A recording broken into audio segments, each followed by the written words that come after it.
Parmi les indices les plus utilisés, les plus médiatisés, les plus performants de ces dernières années, on va retrouver d'un côté le S&P 500 et de l'autre côté le Nasdaq 100. Et tu vas voir que dans cette vidéo, l'objectif sera de se mettre dans la tête de quelqu'un qui aura pour objectif de créer, de développer un portefeuille long terme en bourse.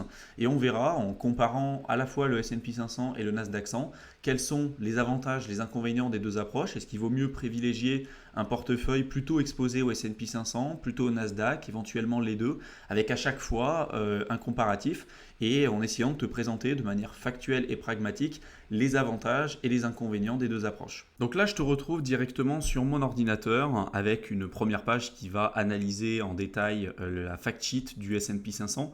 Je te rappelle ce qu'est une fact sheet, c'est un document officiel sur lequel on va pouvoir retrouver toutes les informations qui nous vont être pertinentes pour nous pour investir sur le long terme et pour avoir une description vraiment spécifique d'un indice ou d'un actif particulier. Là, en l'occurrence, on va s'intéresser au S&P 500 et tu vois, je suis bien sur le site officiel spjglobal.com. Je te mettrai tous les liens dans la barre d'infos si tu veux y jeter un coup d'œil. Donc au début, on va nous présenter les performances du S&P 500. Le S&P 500, c'est l'un des gros indices qui a eu les meilleures performances ces dernières années. Et juste en dessous, tu vois, tu peux cliquer sur la fact sheet.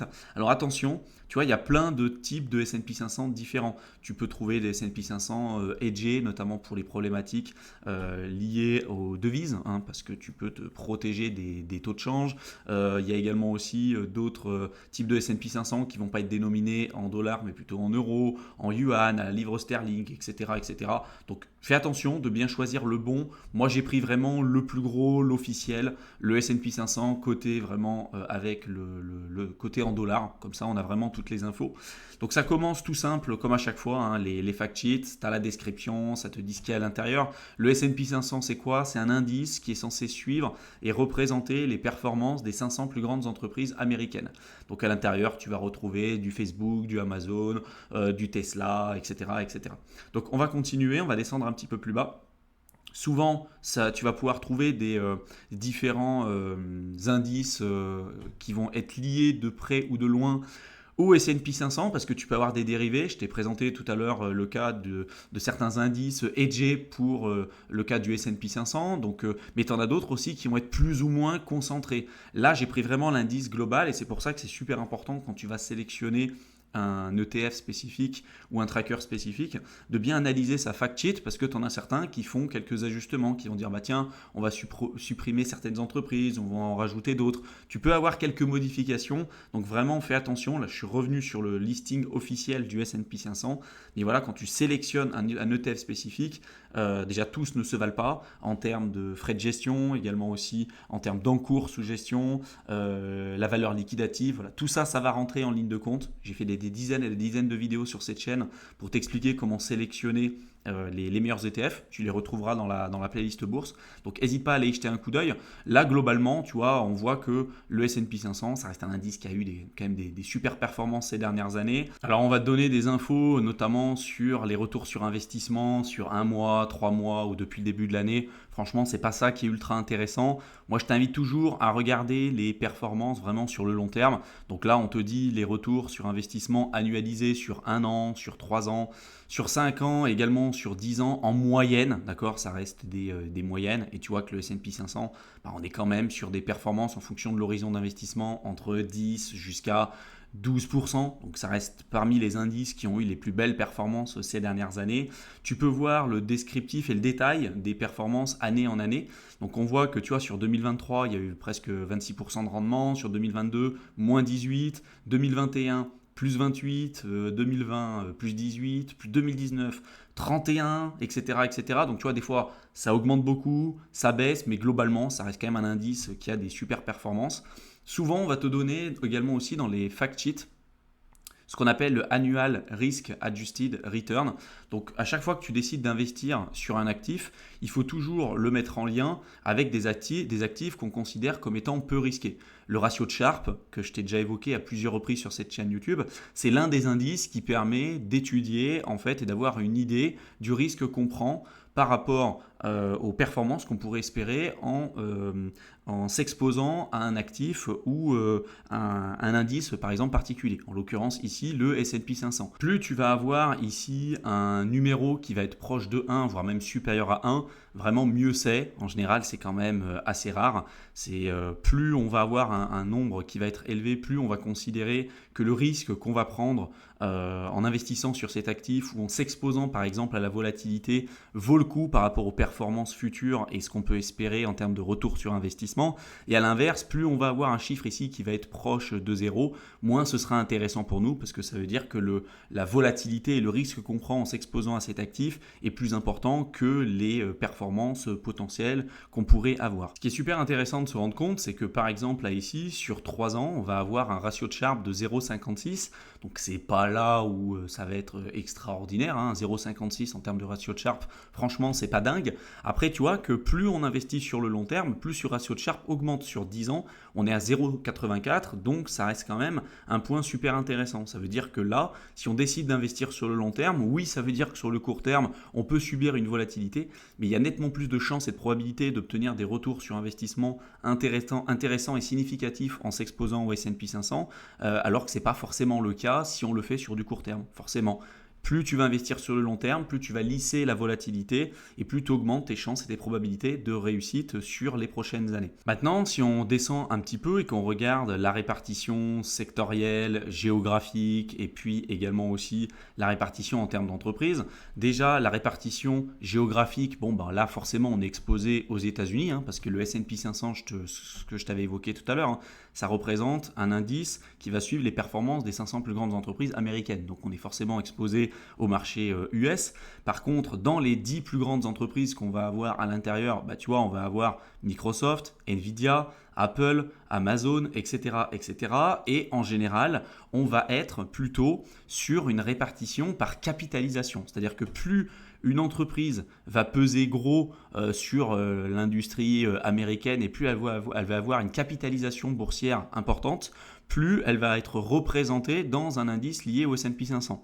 Tu peux avoir des disparités sur différents types d'indices qui vont représenter le S&P 500. Tu as par exemple des indices qu'on appelle équipondérés qui va mettre la même répartition en termes de pourcentage dans l'indice, peu importe la capitalisation boursière. C'est-à-dire que imagine que Microsoft représente aujourd'hui 8 à 10% par exemple je dis des bêtises, mais par exemple 8 à 10% de l'indice. Si demain tu prends un indice équipondéré, en fait tu vas avoir 0,25% sur Microsoft, 0,25% sur Nvidia, 0,25% sur Apple, etc., etc.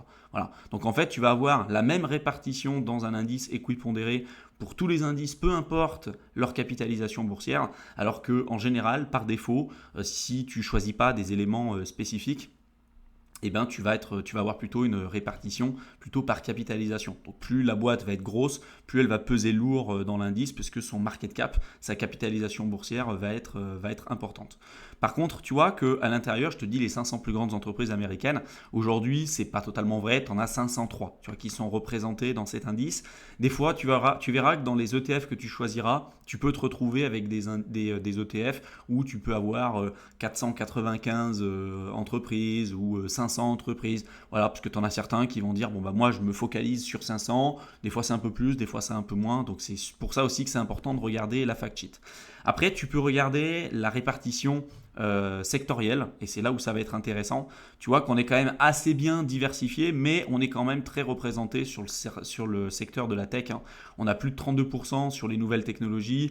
Sur les financials, tu vois, on est à 12,4%. Secteur de la santé, 11,7%. Tout ce qui est produits discrétionnaires, 10%. Tout ce qui est entreprise de communication, 9,3%. L'industrie, l'énergie, les utilities, l'immobilier également aussi, on a 2,2%. Donc tu vois, on est quand même bien réparti au niveau sectoriel. Et après, tu pourras, si tu descends un petit peu plus bas, tu vas pouvoir voir tous les ETF et tous ceux qui sont référencés et qui existent à l'heure actuelle, qui a été mis à jour. Donc c'est un document qui a été mis à jour, tu vois, le 28 juin 2024. Donc au moment où je suis en train de tourner cette vidéo, c'est quand même assez récent. Et tu vas pouvoir retrouver du coup tous les indices et tous les ETF qui existent à l'heure actuelle avec leur ticker pour pouvoir les retrouver facilement et voir après celui qui t'intéresse et ceux que tu voudras ajouter dans ton portefeuille. Il faut faire vraiment attention parce que tu vois, quand tu regardes les ETF, donc on va te dire Amundi, donc c'est la boîte qui va émettre l'ETF. Tu vas avoir ETF S&P 500. Là, ça veut dire que c'est dénominé en euros. Mais tu vois, tu en as des fois où ça va être dénominé, par exemple, là, tu vois, en dollars. Tu en as d'autres où ça va être des effets de levier, mais des effets de levier négatifs. Ça veut dire que là, tu vas parier plutôt à la baisse. C'est-à-dire que si le S&P 500 baisse, toi, tu peux gagner de l'argent et en plus de ça, tu vas en gagner 2 fois plus parce que tu vas parier qu'un effet de levier 2 fois à la baisse. Là, c'est pareil, mais à la hausse, tu vois. Donc, faut faire attention. Tu as des ETF hedgés. J'ai fait beaucoup de vidéos sur cette chaîne que tu retrouveras encore une fois dans la playlist bourse. Donc, n'hésite pas à aller y jeter un coup d'œil. Moi, dans mon comparatif et dans cette vidéo, ce que j'ai pris pour exemple, c'est vraiment un indice classique S&P 500 qui va pas forcément être hedgé, qui va être exprimé en dollars et sur lequel on va avoir une répartition par capitalisation. Maintenant qu'on a évoqué le S&P 500, on va parler du Nasdaq 100. Donc le Nasdaq 100, c'est un autre indice très connu dans lequel on va avoir en moyenne 100 entreprises à l'intérieur, plutôt dans l'industrie de la tech aux États-Unis. Donc tu vois, sur le S&P 500, on a à peu près 500 entreprises à l'intérieur. Là, sur le Nasdaq 100, c'est toujours basé aux États-Unis, mais ça va être sur 100 entreprises, plus ou moins 100. Là, tu vois, en ce moment, on est à 102 entreprises à l'intérieur. Mais l'idée, c'est d'aller sélectionner des boîtes qui sont plutôt dans le secteur de la tech. Et tu peux même retrouver des boîtes qui sont présentes à la fois sur le S&P 500, mais également aussi sur le Nasdaq 100. Ce qui est sûr, c'est que le Nasdaq 100, ça a été un indice qui a très très bien performé ces dernières années. Et à l'intérieur, tu vois, on retrouve des boîtes comme Microsoft, Apple, Nvidia. Et tu vois leur poids aussi à l'intérieur dans l'indice, qui est une répartition par capitalisation. Microsoft, ça reste une grosse boîte, ça représente presque 9% de l'indice. Apple, 8,4%. Nvidia, 7,91%. Amazon, 5,23%, etc., etc. Et ensuite, tu vas avoir une répartition donc sectorielle. La répartition géographique, j'en parle même pas, parce que du coup, on va être basé aux États-Unis comme pour le S&P 500. Mais tu vois, là, on est vraiment basé sur le secteur des nouvelles technologies. Tu vois, on a presque 62% de l'indice qui est investi dans des entreprises liées aux nouvelles technologies. Tu vois, sur les 102 entreprises qui représentent l'indice, on en a quand même 42 qui sont dans les technologies. On en a 4 qui sont dans les télécoms, on en a 13 qui sont dans le secteur de la santé, des financials, on en a 0.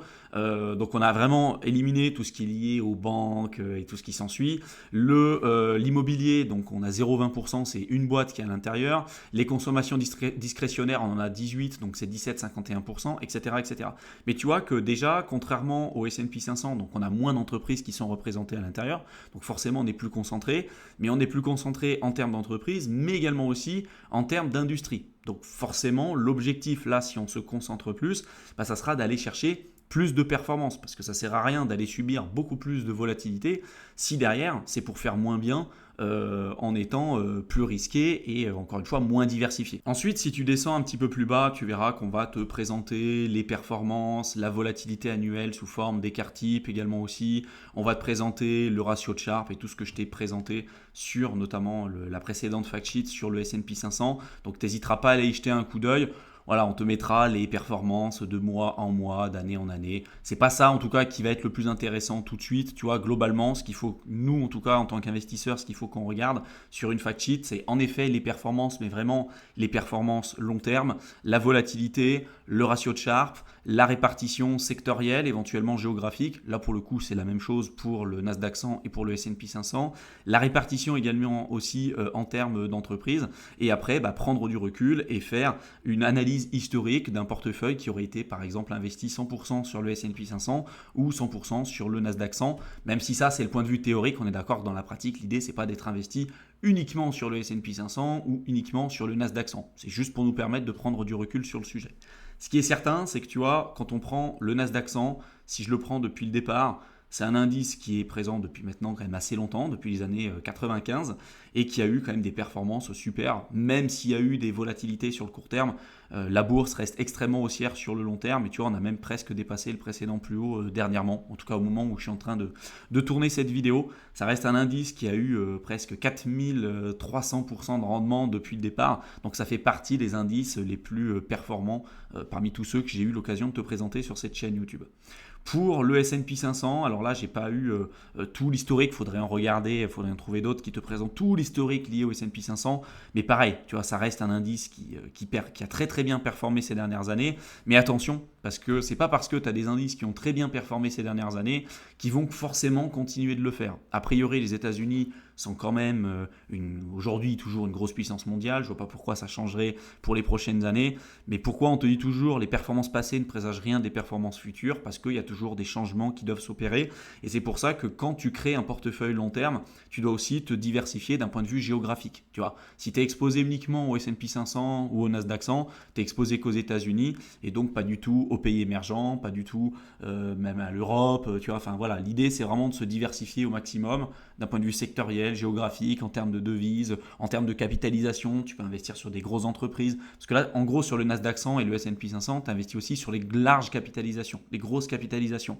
Les moyennes et les petites capitalisations, tu vas pas du tout être exposé. Et en plus de ça, on parle que du marché action. Je te parle pas de toutes les autres classes d'actifs. Il est évident que si tu crées un portefeuille long terme, le plus important sera aussi de te diversifier en termes d'actifs. Il y a la diversification interactifs entre les différentes classes d'actifs, l'immobilier, la bourse, les cryptos, le business en ligne ou ce que tu veux, mais aussi intra-actif. Dans une classe d'actifs comme la bourse, tu n'es pas obligé d'être exposé qu'aux actions. Tu peux investir dans les obligations, tu peux investir dans les métaux précieux, tu peux investir dans l'immobilier coté. Maintenant, tu peux même t'exposer à la crypto sous forme d'ETF, même si je préfère mieux, si tu as l'idée cypherpunk et d'investir sur le long terme, de détenir tes propres cryptos en nom propre. J'ai fait toute une vidéo que tu retrouveras dans la playlist bourse où je te parlais justement des ETF crypto principalement, donc tu n'hésiteras pas à aller y jeter un coup d'œil. Mais tu vois, l'idée c'est vraiment de diversifier au maximum son portefeuille. Donc moi dans cette vidéo, pour pas non plus que ce soit trop long, j'ai vraiment fait en sorte de comparer uniquement le S&P 500 et le Nasdaq 100.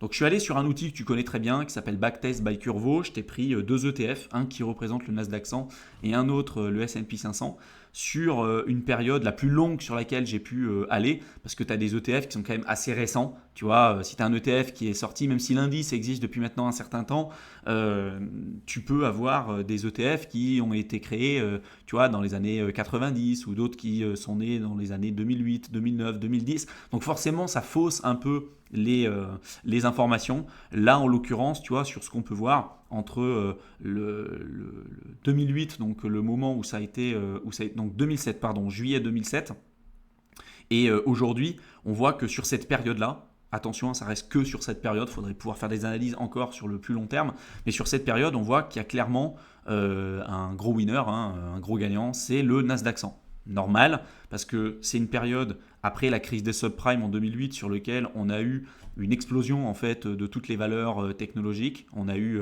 un marché haussier énorme sur toutes les valeurs technologiques, Apple, Tesla, Amazon, etc., etc. Et vu que le Nasdaq 100, en fait, on est extrêmement concentré sur ces valeurs-là, forcément, on a eu une surperformance. Par contre, on a eu également aussi plus de volatilité. C'est pour ça qu'il faut faire attention à la manière dont on va concevoir notre portefeuille.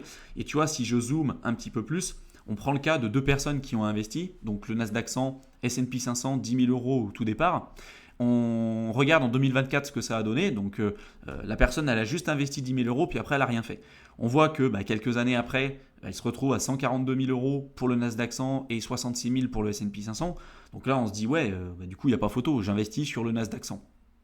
Oui, sur cette période-là. Ça ne veut pas dire que sur les 10, 15, 20, 30 prochaines années, ça sera encore le cas. Peut-être que les performances ne viendront pas des valeurs technologiques, elles viendront peut-être des marchés émergents, elles viendront peut-être d'autres classes d'actifs comme les métaux précieux, comme les obligations, comme l'immobilier coté, comme les cryptos par exemple. Voilà. C'est pour ça qu'il faut vraiment se diversifier et faire vraiment attention à la manière dont on va interpréter les informations et surtout à la durée de l'analyse. Là, tu vois, pour moi, de 2007 jusqu'à 2024, c'est pas ultra représentatif non plus. Mais quand même, je te présente quand même les informations, je pense que ça peut t'intéresser.